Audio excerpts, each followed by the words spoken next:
This is the biggest scandal since Marie Callender ruined Thanksgiving.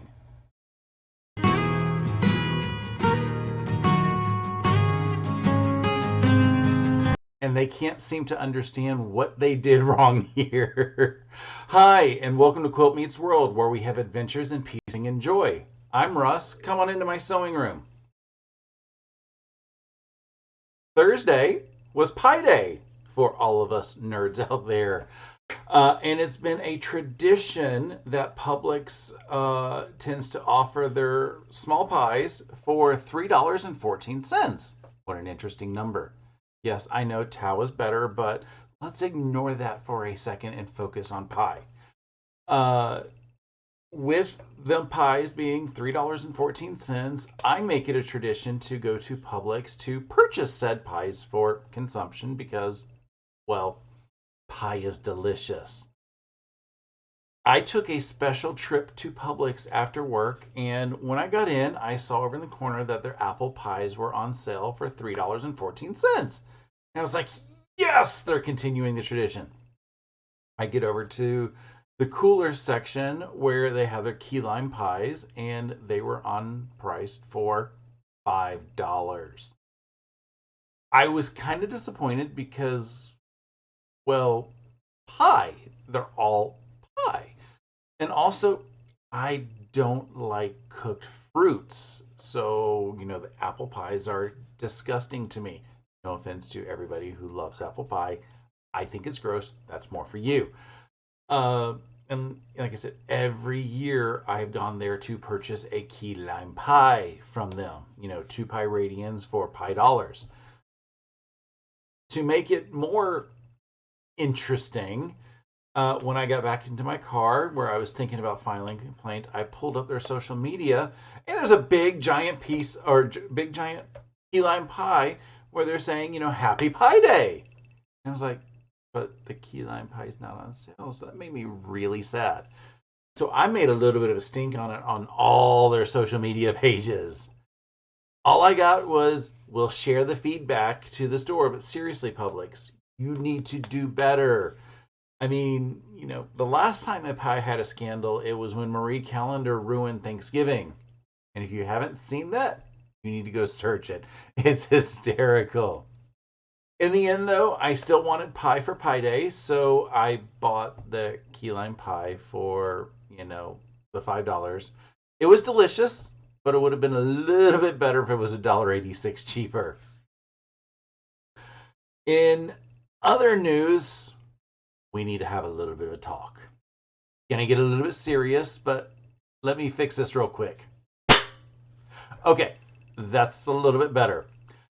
In the past couple weeks, I've received a few comments about how distracting my ceiling fan is.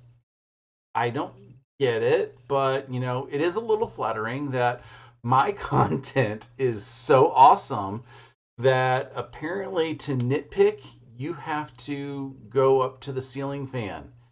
Not to mention that y'all are ignoring the giant messes back here that, you could easily nitpick it instead. Whatever, to each their own. Anyway, to clear the air, I live in Georgia.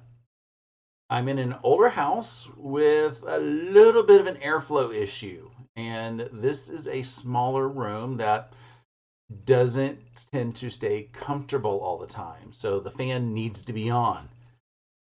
Let's also not forget that I'm a large mammaled boy. So, yeah, I like 70 is uncomfortable for me. I complain at work all the time. If I'm comfortable at work, that means everybody else is turning blue. So I'm not going to sit here on my channel and be uncomfortable to record videos while, people are like, that's distracting. I don't know.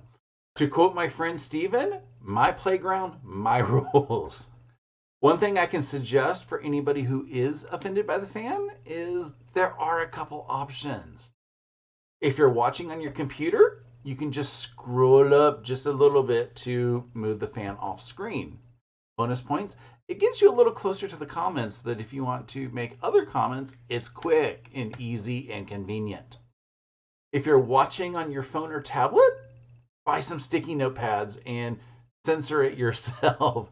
It just takes a little bit of a second and it doesn't stick on your screen. If you're watching on your TV, do what I do when I'm watching other people's vlogs and, you know, do a little bit of housework, straighten up the kitchen or straighten up the living room, straighten up whatever's going on, run the vacuum. I mean, that sounds better than me sometimes. In most of my weekly vlogs, I'm not showing anything that needs to be usually viewed until it comes to the scenes from the week. Sometimes I'm doing, unboxings and stuff, and yeah, I get it, but not turning off the fan. Um, yeah, there's just so many other things to worry about. Unfortunately, I'm not turning on the fan. In fact, I just realized that I keep forgetting to turn the brightness of my uh, lights behind me down so that I have a little bit of better light in front of me. It happens because, I'm not an expert yet. But yeah, I mean, there's worse things in the world than a fan running. And I thought about mentioning it. Wait. One second. There we go. I thought about not mentioning it, but I've received a few comments recently. Plus, I figure if I get more in the future, I can point them to this video and it'll be, a lot of fun. Let them know why I keep the fan on. Anyway, what else is going on? Monday was a really awesome day. I got the best parcel in the mail. I had a little bargain with the awesome Adam of Adam Sews. The guy who makes the super awesome bags and totes, and he does really awesome shirts and everything too. I had some out of print Tula fabric that he was interested in, and I said, I'll send you some yardage if you give me a bit of a break on a tote. So um, we talked it out, and I sent him the stuff, and he hit it out of the park. It's the most incredible totes that I have seen. I did a video unboxing of it that was posted Monday evening. So if you haven't seen that yet, go check it out. You get up close and personal with the bags. On the subject of unboxings, Wednesday I received my monthly Fort Worth Fabric Studio subscription box. It was another incredible box, and I believe I'm going to have a link like up here to that video as well, and everything is always down in the description. Wednesday, we had the social review as well. We talked about how we keep ourselves organized with our projects.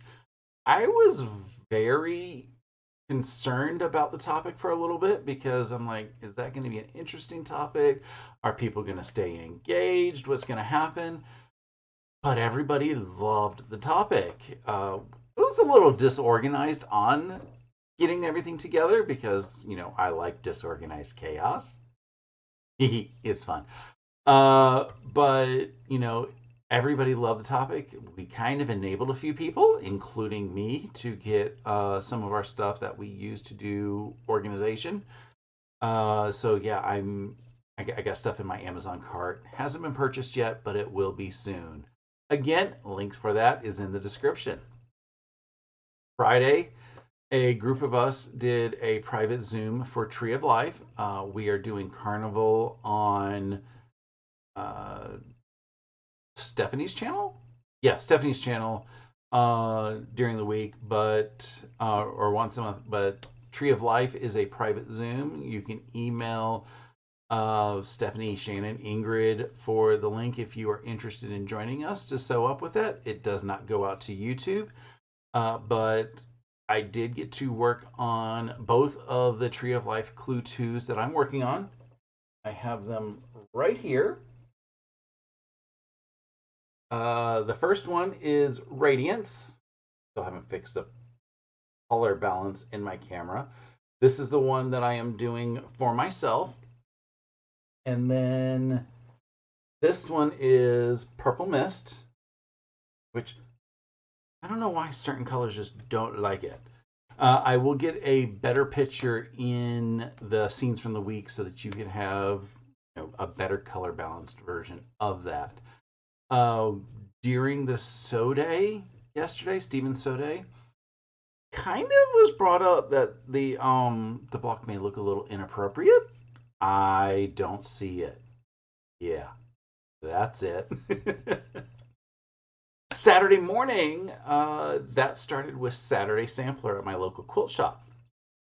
For the first time in forever, I did not have show and tell because the quilt never made it through the long hour. Daylight saving time killed me. And Thursday, my right contact wouldn't focus. So, yeah, it was just a week. So I did not get anything for show and tell, but that didn't matter. They are starting a new Saturday Sampler program, and they are calling it Choose Your Own Adventure. Just like those books that I grew up with, that I would always find a page and be like, oh, I like that ending, but can never figure out how to go backwards to get that ending. I always ended up, dying of dysentery or something in those books. Anyway, with a traditional Saturday sample that we've had, they have given us basically exactly the amount of fabric that we needed to make the blocks, given the instructions. Sometimes, if you didn't do the math ahead of time, you can cut it the wrong direction and be short on fabric. So that was a little annoying at times, especially for people who would wait until the night before to do their block. Not that I've ever done that. This time, what they are doing is giving us a fat eighth of every fabric. Um, they've got to be selling, a lot of classes and stuff because that's not sustainable going forward. But I think that this one, I think they're testing the program with something. The big thing is when you have a fat eighth, instead of just barely enough fabric, if you have an oopsie, you don't have to go back to the shop and buy oops fabric. The second thing that I realized is, I have all these extra scraps so that as the end of the program comes, if I want to do something that might make the quilt's a little bit bigger, I have these scraps that I can build on and hopefully have make the quilt a lot more my own instead of the finishing pattern that they give us. And the other reason why they gave it is if we didn't like one of the fabrics in one of the spots that they put them, we can move fabrics around. So if I liked, the green fabric more than the blue fabric, I can swap those because this section of the color is more prominent. So I signed up, and it's going to be a lot of fun. Uh, Let me see if I can hide this real quick. Ah, there we go. This is the block that we are making for the first month. And this is going to be a lot of fun. They colored it. Again, let me put over so I don't be giving any instructions. This is the way they colored it, and I really like it. So I'm going to be doing it that way. I'm probably going to be doing all of the blocks the way they do it, unless they do something really crazy. Um. Anyway, these are the fabrics that they gave. The fabric line is called On the Bright Side, and it's by me and my, assuming me and my sister's designs. I don't have enough of a salvage. I just got barely enough that I was able to see that. But I love these fabrics. I think they're going to be a lot of fun and make an awesome quilt. It is a 12-month program, but don't think about asking me for, hey, what's your local quilt shop so I can join in. It's an in-person program only, and they explicitly stressed that during our session. Uh, the rules that they have are you pay to sign up, and they give you the fabric in the pattern, and you have to sit through the infomercial, and you take everything home and you build the block. Then you have to return to the shop during one of their Saturday sampler sessions. And if you sit through that infomercial and bring your finished block, you get your next block for $0.00. So it's completely free. And if you do this for all 12 months, conceivably, you can get 12 blocks for the price that you paid to join in. And that infomercial, they basically make up for the extra prices because they sell the classes, they sell the new stuff in the shops. We're the first to know. If you don't attend a Saturday Sampler program and or you don't have your block finished, you have to pay for your next block, which is the same price as it costs to join in. So there is a like an accumulating cost. So if the cost to join in and the cost for each block was $13 times 12, that's a lot of dollars just for 12-inch blocks. I mean, you can do the math. Um, it it would be fun if they can find a way to do it virtually for some people who want to join in. Uh, I don't know if they are interested in that because they don't even have really an online shop. They do have a website and everything, but they don't sell their stuff online. They're not really interested in trying to sell to people out in like California and stuff. They have had people call and say, "Do you have such and such fabric?" Because they do have a lot of variety with their fabric. But when it comes to, you know, trying to plan a quilt over the phone or trying to do like Saturday Sampler on Zoom, that's just not efficient for them. Especially there's so many content creators out there doing their own block of the months or different types of programs that you can join in with them and basically get a similar sampler quilt, and you get to pick your fabrics, you get to pick where everything goes. I did something like that through Fat Quarter Shop a year and a half ago with Socialites, which was a slightly different type of program, but it was all free except for I had to buy my stuff. So there are better ways to do that. Anyway, I'm off topic right now. One of the interesting things that they told during Saturday Sampler was uh, that the digital picture frame that's up by the cash register, if you do show and tell, they take your picture and they put the pictures in the frame. She said that they have over 2,000 photos in the frame. And I find that kind of amusing because every time I'm at the register, I see myself in the come up on the digital photo frame. And the pictures are up for like 5 seconds or so. So it's not like I'm up there exceptionally long, but I just happen to always see myself and I get excited when I see myself. So when you choose, one choose 2000 or like five choose 2000, whatever the probability stuff is, it's kind of incredible that I keep showing up all the time. After Saturday Sampler, I came in here and did my 11sies live. It was a little quiet, partly because Steven had his pop-up so day, and partly because I forgot to put up the card like Thursday and Friday night like I usually do.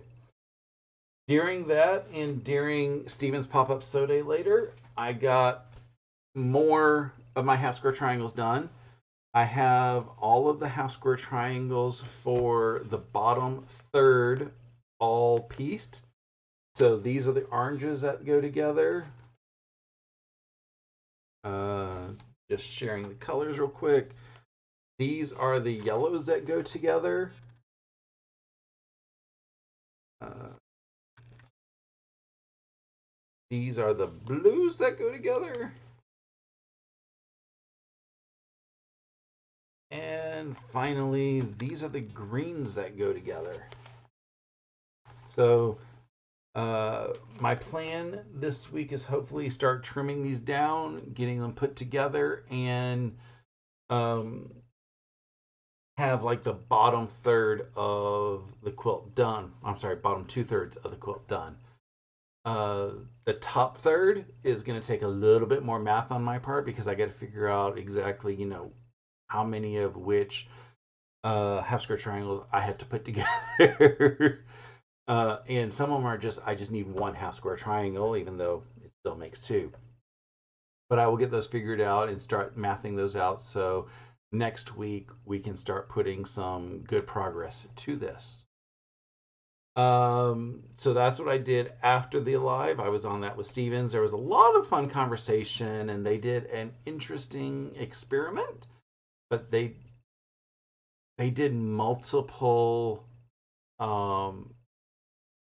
multiple variables going on, so they didn't isolate. Which that's fine if you're just doing, kind of like they weren't trying to figure out what aspects what were causing the problems or the situations, but they were just more interested in what happens if.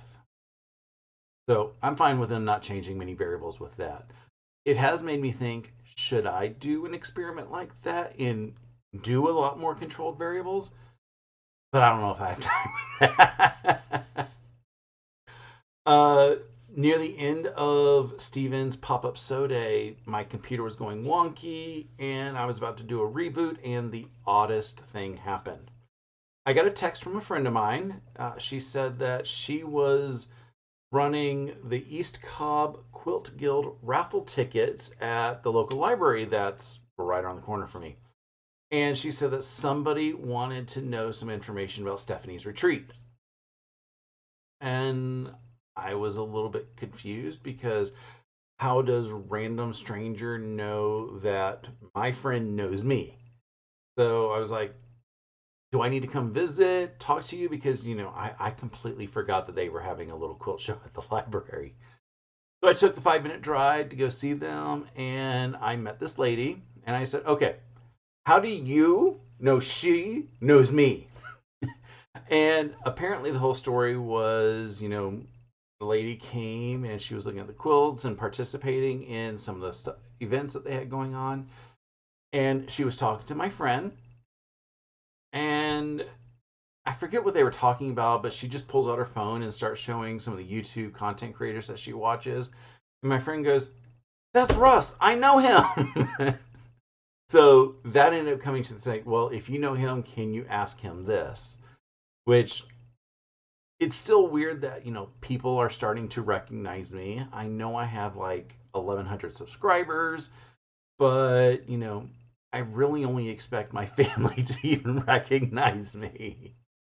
It was a fun event. I didn't get a chance to go look at any of the quilts, but I did spend like 45 minutes chatting with my friend and who I'm calling my new friend. Got to see some more of the inside of the library because I hadn't really been there. And I'm sorry, it's not the library; it's the cultural center. They actually have like a pseudo amphitheater there that they put on plays and stuff. So it's like I really need to go there and experience more of it and see what's going on because it's there available for use. So that I need to learn more. At the end of it, though, my friend, she said, "Are you interested in joining the East Cobb Guild?" And I was like, "I don't know about joining like an in-person guild and stuff. I've heard stories and da da da da da." And I was like, "I don't know if it's for me." And she said, "Well, you can come Thursday for the meeting and just do like a trial visit and stuff." And she said where it was. I'm like, that is all the way over there. Like I'm working all day in the office.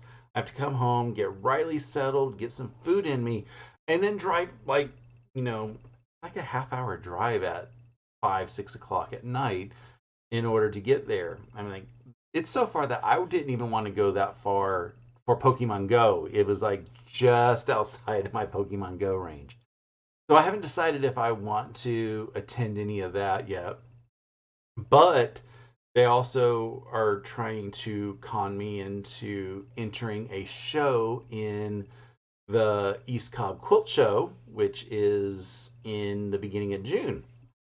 And I'm like, I can probably be convinced at that. And my friend Stephanie of Stephanie Stitches, she said, do it. So if she told me I need to do it, I need to do it. I've already picked out what quilt I want to put in. I just need to find the form that I need to fill out, get it filled out, and figure out how to put a hanging sleeve on because I believe they require hanging sleeves.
So, what am I going to do this week?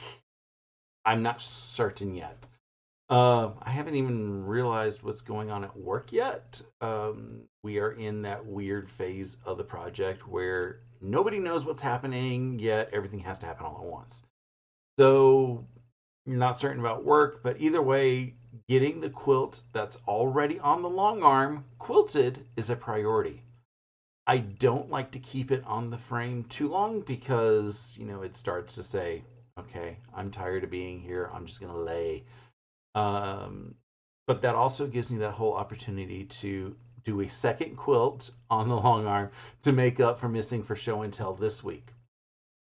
The other thing that is really on my list is starting to put the pinwheels together from the Progressive Pride flag and have a lot more progress to show and talk about on 11Zs this coming week. So those are really what I am planning on doing, hopefully getting them done. Anyway, that is going to be about it for today. I apologize, it is a longer video than normal, but hopefully I kept you a little entertained with some of the stories. Please do all the YouTube things, like, comment, subscribe, tell your friends, do a little whirly gig. It's a lot of fun and it helps keep the channel growing. I hope you have a great rest of your day and an awesome week. Until next time, stay happy and keep stitching.